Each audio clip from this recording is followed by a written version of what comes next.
اللہ کے نام سے جو رحمان اور رحیم ہے۔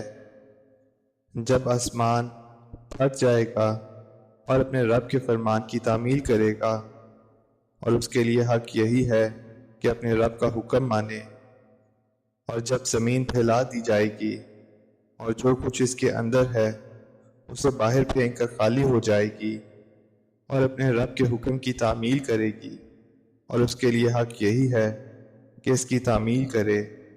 اے انسان، تو کشاں کشاں اپنے رب کی طرف چلا جا رہا ہے اور اس سے ملنے والا ہے۔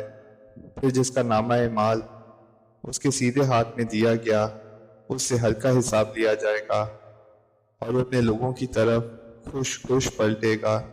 رہا وہ شخص جس کا نامہ اعمال اس کی پیٹھ کے پیچھے دیا جائے گا، تو وہ موت کو پکارے گا اور بھڑکتی ہوئی آگ میں جا پڑے گا، اور وہ اپنے گھر والوں میں مگن تھا۔ اس نے سمجھا تھا کہ اسے کبھی پلٹنا نہیں ہے۔ پلٹنا کیسے نہ تھا، اس کا رب اس کے کرتوت دیکھ رہا تھا۔ بس نہیں، میں قسم کھاتا ہوں شفق کی اور رات کی، اور جو کچھ وہ سمیٹ لیتی ہے، اور چاند کی جب کہ وہ ماہ کامل ہو جاتا ہے۔ تم کو ضرور درجہ بدرجہ ایک حالت سے دوسری حالت کی طرف گزرتے چلے جانا ہے۔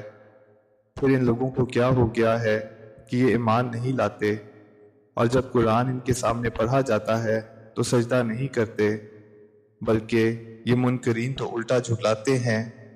حالانکہ جو کچھ یہ اپنے نامہ اعمال میں جمع کر رہے ہیں اللہ اسے خوب جانتا ہے، لہٰذا ان کو دردناک عذاب کی بشارت دے دو۔ البتہ جو لوگ ایمان لے آئے ہیں اور جنہوں نے نیک عمل کیے ہیں ان کے لیے کبھی ختم نہ ہونے والا اجر ہے۔